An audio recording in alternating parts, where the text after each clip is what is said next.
ก่อนดูคลิปอย่าลืมกด subscribe และกดกระดิ่งแจ้งด้วยนะครับสวัสดีค่ะวันนี้ก็ยังอยู่กับเราครอบครัวตัวนอเอ็มซีชาแนลนะคะวันนี้เป็นวันที่2ของคลิปจันทบุรีกันค่ะก็คือเรามากัน2 วัน1 คืนนะแล้วก็ใครที่ติดตาม EP แรกไปแล้วก็คือวันที่1ที่เราลงคลิปไปแล้วนะคะอันนี้จะเป็น EP 2วันที่2วันถัดไปแล้วนะคะตอนนี้ทุกคนก็อาบน้ำแต่งตัวกันเรียบร้อยแล้วเดี๋ยวเตรียมตัวไปกินข้าวเช้ากันแล้วก็เด็กๆอาจจะเล่นน้ำทะเลกันอีกสักครั้งหนึ่งแล้วก็จะมาอาบน้ำแต่งตัวเปลี่ยนเสื้อผ้าแล้วก็วันนี้จะไปแวะเรือประแสกันก่อนกลับค่ะตอนแรกคิดว่าจะไปแวะสวนผลไม้ด้วยเนาะแต่ว่าถ้าเวลามันไม่พอเราก็อาจจะไม่ได้แวะนะเดี๋ยวไปดูกันอีกทีนึงค่ะนะครับตอนนี้เราตื่นอาบน้ำแต่งตัวเรียบร้อยใช่ครับใช่ไหมใช่ครับเราจะไปกินข้าวกันนะวันนี้เราตื่นแต่เช้าอาบน้ำแต่งตัวแล้วมันยังไม่สว่างมากเท่าไหร่เดี๋ยวเราเตรียมตัวไปกินข้าวกันแล้วเดี๋ยวเราไปเดินสะพานปลากันนะครับใช่ครับสะพานปลาแห่งยอดมนุษย์น้องดู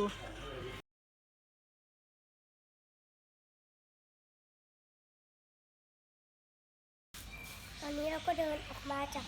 บ้านเลยนะครับ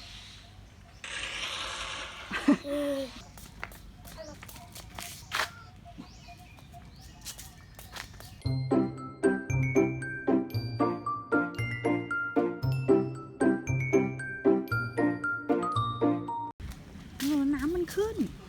เห็นไหมเอาไปครับนะ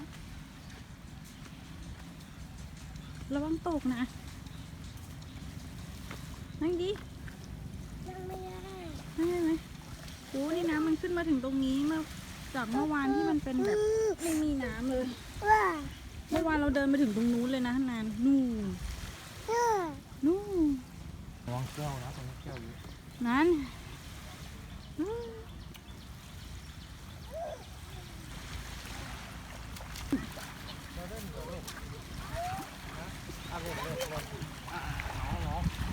น้องเล่นเปล่า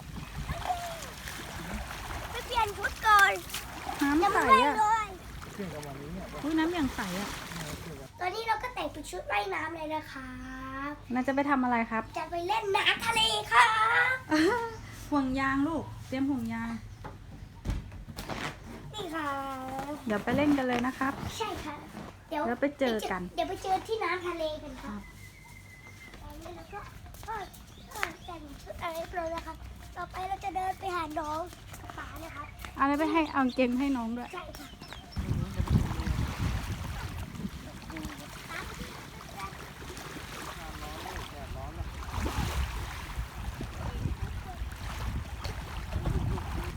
เช้าเนี่ยน้ำมันขึ้นมาถึงริมหาดวันนี้ก็ไม่ต้องเดินก็คือลงมาก็เล่นได้เลยว่ายได้ครับไปหาเรือว่ายไปหาเรือไปป่าได้เนินต่าง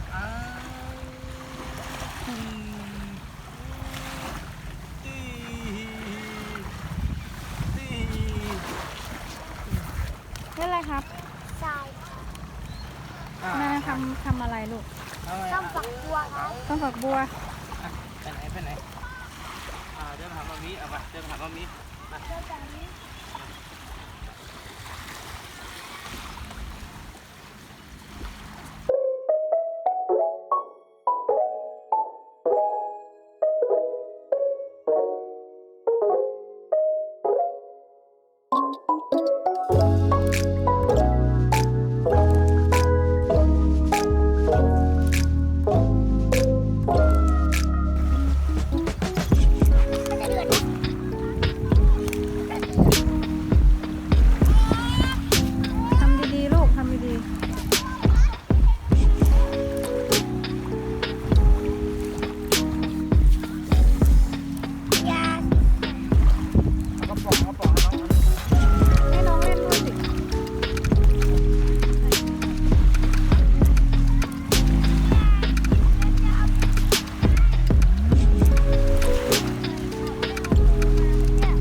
โอเคขึ้นขนของขึ้นรถกันครับครับ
ถึงแล้วถึงแล้วเรือประแสลำใหญ่นะมันคืออะไร ขึ้นไปดูแม่แอบดึงแมสบัง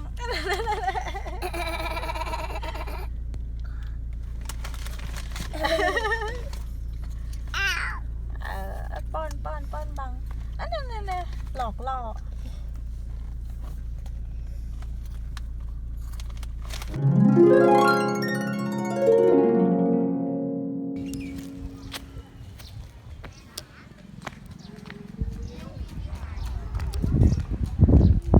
ไปครับ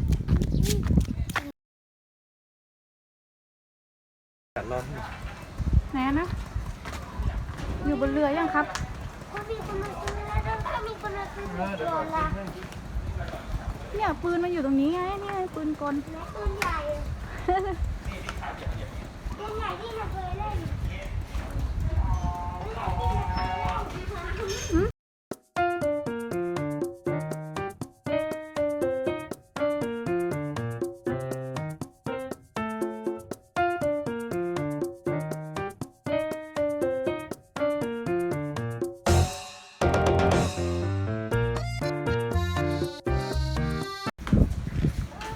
ลงได้ยังมานั่งสองคนดิมานั่งสองคน นี่มานั่งกันนั่งกัน ฝั่ เนาะ งนู้นคนหนึ่ง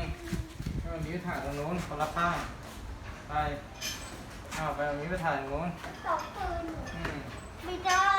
อุ้ยปืนจะตีหัวมันมีปะเนี่ยนั่นไปนั่งหมุนกับน้องอ่ะ ไม่ได้ นั่งเลยลูก เดินทางตรงนี้ไปด้วย ขวาคนละข้างขวามานั่งคนละข้างนั่งก่อนนะมีถ่ายรูป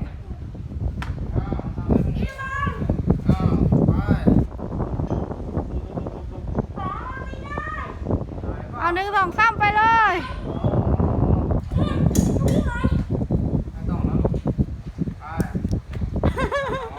ไม่ไหวเหรอโอ้โหนี่ปืนอะไร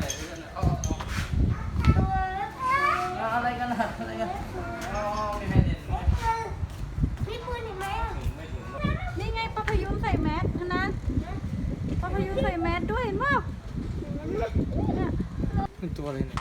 เขาเล่นอะไรตรงนั้นน่ะเล่นพารามอเตอร์กันนะ ตัวเองจะลงกันได้แล้ว นี่ปืนใหญ่ในโรงเรียนนี่ปืน ลงกันได้ยัง วันนี้เราก็มาแวะที่เรือประแสนะคะ เดี๋ยวเสร็จจากเรือประแสก็จะกลับบ้านเลย เพราะว่ามันบ่ายกว่าแล้วเวลามันไม่พอจริงๆอยากจะไปแวะสวนผลไม้ด้วยแต่ว่าน่าจะไม่ทันนะขึ้นชั้นบนไหมฮะขึ้นชั้นบนป่ะนั้นไม่ขึ้นแล้วเหรอ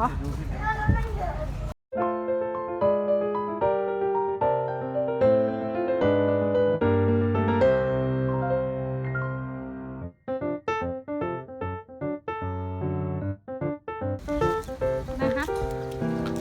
เราจะไปดูอะไรกันครับเราพยุงใส่แมสป่ะระวังด้วยลูกเดี๋ยวล้มอีก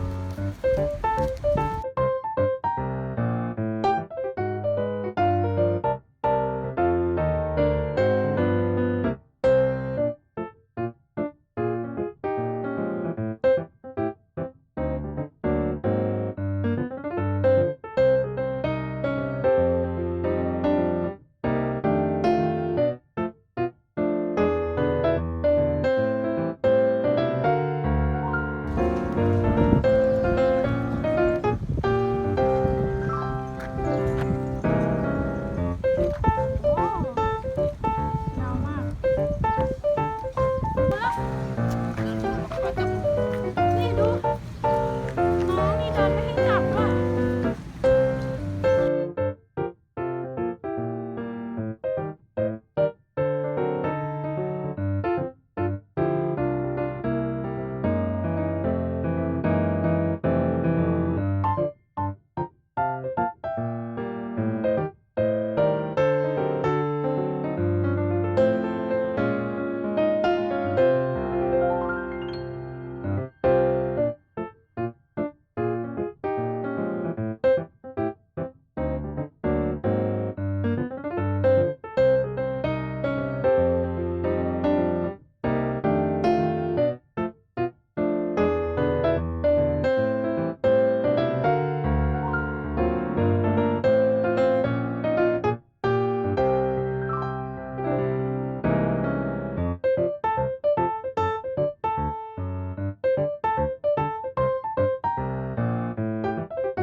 ก็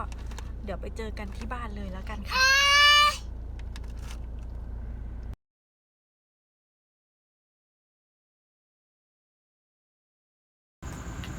นะคะตอนนี้เราก็ถึงบ้านเรียบร้อยแล้วเดี๋ยวเอาของลงจากรถก่อน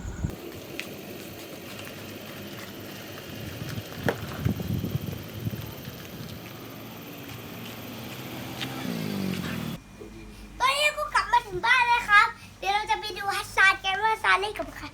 เดี๋ยวเราจะเอาของไปเก็บเดี๋ยวเราเอาของไปเก็บแล้วเราก็จะอาบน้ำกินข้าวละหมาดอะไรเรียบร้อยแล้วค่ะเดี๋ยวเราขึ้นนอนกัน